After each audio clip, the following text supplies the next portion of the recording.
I'm Client Director here at Godel, and I'm joined today by Gemma. Gemma, would you like to do a quick intro? Hi Sarah, thanks for inviting me. My name's Gemma Spence. I'm Head of Delivery at the Mark Allen Group. I deal with digital projects across the group. I work with the internal team and also with some external agencies when needed. Fabulous. So today we're going to be talking all about recruitment within a hybrid world, because obviously that's the world in which we're facing at the moment. So how has recruitment changed at the Mark Allen Group since the pandemic? Well, obviously everything has come online, even though saying that for the digital team, I think it's actually been an advantage. We have a number of offices. We have a London office, a Kent office, an office in Wiltshire and an office in Guildford.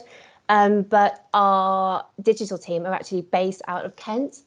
And so what this has meant is that it's really opened up a lot more opportunities when it comes to kind of recruiting people, because we don't have those geographical constraints that we had before. So it's actually been a good thing. Fabulous. So obviously that has found a way that you've created a different talent pool for your hiring. And with that, kind of looking further afield location wise, are you given the kind of knowledge that it'll be 100% remote, or are you coming in for 1 or 2 days a week? How are you managing that?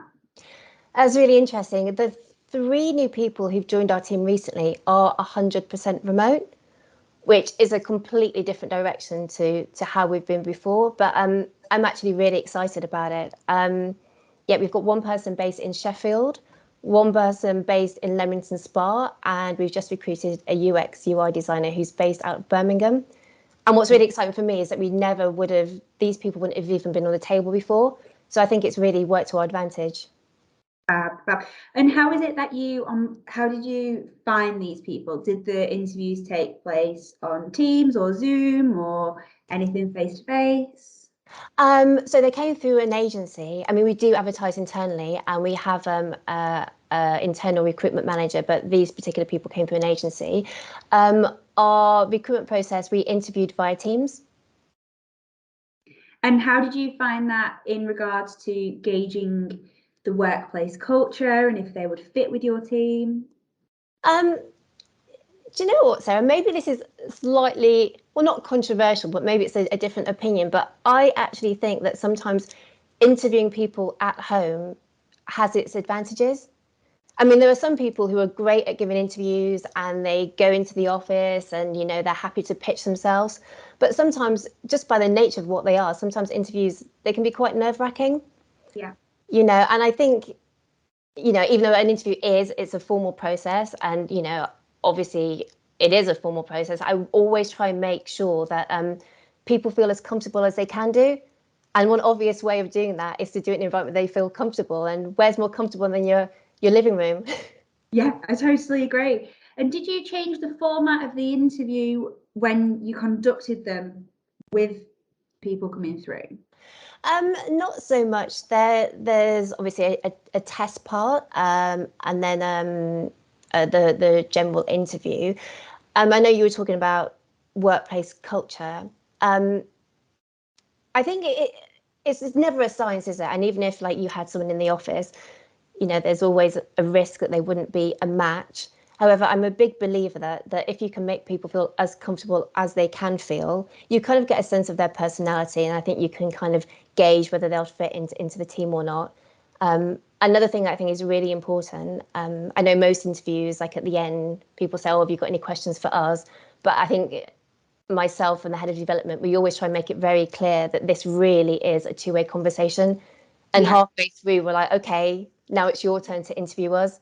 Because I think it's just so important that, it's a fit both ways. Yeah, Fab, and I totally agree. And I think having that, like you say, being in an interview environment, it's not your normal working environment anyway. Exactly. I think if, say you were heading up a sales department, I think there's probably something quite good about getting someone in an environment they're not familiar with so that they can pitch themselves and pitch a product, so you can see how they behave under stress in a foreign environment. But obviously in development teams, that's not really that relevant. And I don't want to make a sweeping statement, but I think a lot of developers, they're very methodical, they have attention to detail, they're not always kind of massive extroverts. And I think, kind of using Teams or Zoom or any other provider. I'm not sponsored by Microsoft. Yeah, I think it makes it more of a level playing field, because at the end of the day, you want someone who is good for the role. You don't want someone who's good at giving interviews. Yeah, I totally agree. And since this kind of hybrid world and being able to work from home 100%, how's the business adjusted to that? Have you opened it up to current employees that they can be 100% remote? So at the moment, I think the idea is, we do a couple of days a week from the office. This won't kick in until next month. At the moment, the offices have been more or less open the whole time. Interestingly, in my role, I speak to lots of different people from all over the company. Some people are in now 5 days a week, just because they kind of like working from the office. They like that distinction. Other people prefer working from home. I think it's a really interesting time, and I think organically, we will find a way that works for everyone. Yeah. So with the new members of staff that you've currently hired, how has that gone about with the onboarding process? So have you changed anything in particular, or kind of welcome packs or emails to let everyone know that there's a new starter, or anything to let them know that the office is available should they want to go in, given all the COVID procedures and any anxieties about going into the office? Yeah, so we have an internal recruitment manager who started at the group not so long ago, and she's amazing, and she's put a lot of work into this. So we have an enhanced onboarding process, as it were. Each new starter, there's an induction for an hour and a half where they get to meet the CEO. They're told about the company, the history, all their questions are answered. In terms of going into the office and any fears regarding COVID, we also have a wristband system. So if you want people to stay away from you, you can put a red wristband on. If you're like, hey, I'm down with that, but maybe just like an elbow bump, you go amber. And if you're up for a hug, you can put on a green wristband. So I think that's quite a good way, that what people feel without having to kind of have that conversation, which I think sometimes can be a bit awkward. Yeah, that's a really good idea. And was that something that she'd thought of herself, or had she seen it I somewhere? don't know. I don't know whether that's an initiative that came from HR actually, but yeah, I definitely think it's a good one. Yeah, definitely, because then you kind of, it eradicates any of the awkwardness, like, oh, Exactly. fab, I love that. So obviously you've got new starters, they're working remotely. How do you ensure they feel part of the team? I think as a basic thing, I think a daily stand-up or daily stand-ups are a good first step. I think seeing the whole team every single morning, even if it's just for like 10, 15 minutes to go through the work, is a good start. Before the pandemic, every Friday across the company, we used to have beer and wine on a Friday afternoon at the end of the day, about 5 o'clock. Obviously, that's not something we've been able to do recently. However, we've just within the digital team, we've introduced something which we're going to call Thirsty 30, which means that at the end of the day, every other Friday, we'll take 30 minutes out at the end of the day just to catch up. The rules are we do not talk about work. And the reason why we're doing that is, just so that we can get to know each other, like on a personal level. Because I think that working with teams, I mean, I really enjoy working from home, but I found that every time I speak to someone, it's with a purpose. Either I'm answering queries, or we need to talk about some kind of functionality or something specific. Whereas I think working from home, you kind of miss all those moments, I guess, when you happen to be making a cup of coffee at the same time. And so we're hoping that this Thirsty 30, for a little bit difficult to say, I think, especially after a few beers, it will help kind of build the team. And I think the first one was a success. Like, we started at the end of the day, and I noticed on today, that the meeting went on for like over 2.5 hours. And I know two of the people at the end were new starters. So I think it's a good first step to team building.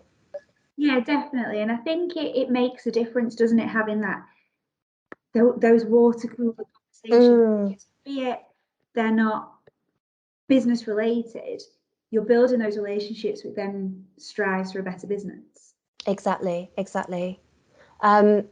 Yeah, and also, I mean, we're speaking about, like, say, the three new starters who've joined it are 100% remote.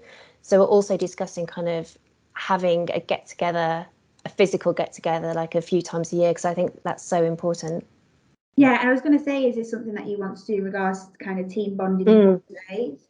And there's I mean, there's multiple channels that you can do that now. So I know we've used a company where you can it's all remote team building, so it's not face to face, which is obviously preferred. You all work as a team, but you're all in your own individual, obviously, locations, which is quite good. That's come out of this kind of global pandemic. So with kind of the global pandemic, has there been any new roles that Mark Allen Group have looked at creating, for example, DevSecOps or anything like that? We don't have any new roles. However, I would say we have new procedures, as it were. I think when the pandemic started, everything kind of went onto maintenance mode. And I think just having that time, it's allowed us just to take some time and kind of really look at what we're doing and just make sure that what we're doing is really, where we're focusing our efforts is where our efforts need to be focused. So I'm going to take some positives from that. And the new UX UI designer, I mean, obviously we've had designers before, but we've never had someone specifically specialising in UX UI. So, I mean, that's part of the new kind of restructure of the team. Yeah. Oh, fab. And how do you feel the whole team, the whole Mark Allen Group, how do you feel the pandemic has affected in regards to retention? I think in terms of the whole group, it's kind of difficult to say. I know within the digital team, we've had a few people leave, but I think that's kind of more of an organic process of people just leaving. However, there was one developer, front-end developer, she's left to become an author. And I don't know whether the pandemic kind of made her think about what she wants to do, and maybe that was the reason why she left to pursue something completely different. We've also had like another dev leave and then come back after a month. So I think overall it hasn't really affected retention, even though one thing I would say is that there are so many jobs within the kind of digital space at the moment. I think one thing that has happened, and actually I think it's a good thing, I think it's forcing teams to kind of walk their talk, as it were. A lot of teams, a lot of digital companies, whatever, they say, oh, we have these values, we're this kind of place, we pursue new technology, we pursue best practices. Well, now it's so easy, there's so much talent, it's so easy for people to find new jobs. I think it's kind of focusing, every team kind of needs to do what they kind of say they do. So I think it's a good thing. I think it's going to raise standards. And I think it's going to cause us to be more innovative and look at new way of doing things and new ways to improve. Yeah, and do you feel having this kind of hybrid world has increased the output and velocity of your teams? I think over time it will. I think at the moment we are in a period of transition, but I can feel we're definitely going to be getting quicker as as the months go on, for sure. Yeah. I mean, for me personally, I feel way more efficient because before, like I said, we have like numerous offices. I was based at the London office primarily, but even, kind of arranging catch up with stakeholders, we're a rapidly growing business, and it often, there wasn't kind of meeting rooms available or trying to coordinate with someone, or you're meant to have a meeting and someone happened to be at another location. Whereas now, just doing it over Teams, it saves so much time. So, since the pandemic, obviously everything has changed. You're starting to understand where you can see velocity within your team. Is there anything that you may have something, you may not? Is there anything that you've struggled with within this kind of recruitment within a hybrid world? Is there anything that you've looked at other tech leaders or thought leaders for advice within? I wouldn't say, like, maybe struggle is not quite the right word. However, something that I've become very aware of is when you have a team and you've worked with them in real life, and then a global pandemic happens and you happen to be working online. I mean, there are some kind of glitches, but it's kind of an easy transition because you know each other. Something I'm very aware of is to put myself in the shoes of a new joiner. I have my own way of working. I'm the kind of person, if I have an idea or if I want to speak to someone about someone, I just click the camera button straight away and I just start speaking. And it's something that, I'm aware that not everyone works in the same way. For example, some people just like to get involved in deep work and they'll prefer to schedule like catch-ups at certain times of the day. So I think it's really important, actually, maybe within the first week of a new starter joining, just to have that conversation. May sound a bit weird, but like a communication about communication, like how best can we, how best can we collaborate? How best can we work together based on both of our approaches? Because as a new starter, I mean, there's no reason why someone couldn't say, but, maybe the first week you don't really feel comfortable putting do not disturb, or as your setting. And maybe you just take all the calls, but really the way you work is like you just want an hour or two of quiet time so you can get your head down. So I think all those things you don't really think about, whereas in the office it may be more obvious. It's not always obvious over Teams or Zoom. So I think it's worth having those conversations as well, just to kind of, make sure that you're both on the same page and to make sure the other person also feels that they can talk to you about anything if they've got any issues. I think that's really important. Yeah, fab. And obviously that's a really great piece of advice that I think a lot of people can take some kind of something away from. Is there anything else in regards to any hints, tips or tricks that you found that you can share? I'm still learning myself. One thing I will say, and actually it was something that came up from Matt Stutley. I think you're going to be speaking to him in a separate interview, but he mentioned that he uses health checks, and that's something we're definitely looking to employ too. One thing I found, and I'm sure I'm guilty of it too, like sometimes, when you look at people on screen, their kind of faces are blank and you're never really, it's kind of difficult to gauge, are they happy? Are they not happy? Is there an issue? Or is it just that they've got screen fatigue? And so we're going to be implementing this kind of as part of a retrospective, not just about how work went, how efficient we are, etc., but also just to look at the morale of the team and just to keep it anonymous, just so we can track that. And if any issues come up, we can have an honest and open conversation about how we can improve and things we can do to address any issues that the team have. Fab. Well, it's been great to speak with you, Gemma, and it's been really insightful to hear how things are at the Mark Allen Group. Is there anything else you would like to add before we end? No, but just to reiterate, I think, there have been many horrible things about this pandemic, but I do think, there are some silver linings, and I think it's really a chance. It's an exciting time to build and grow and improve a team for sure. Fabulous. Well, thank you for your time. Thank you, Sarah.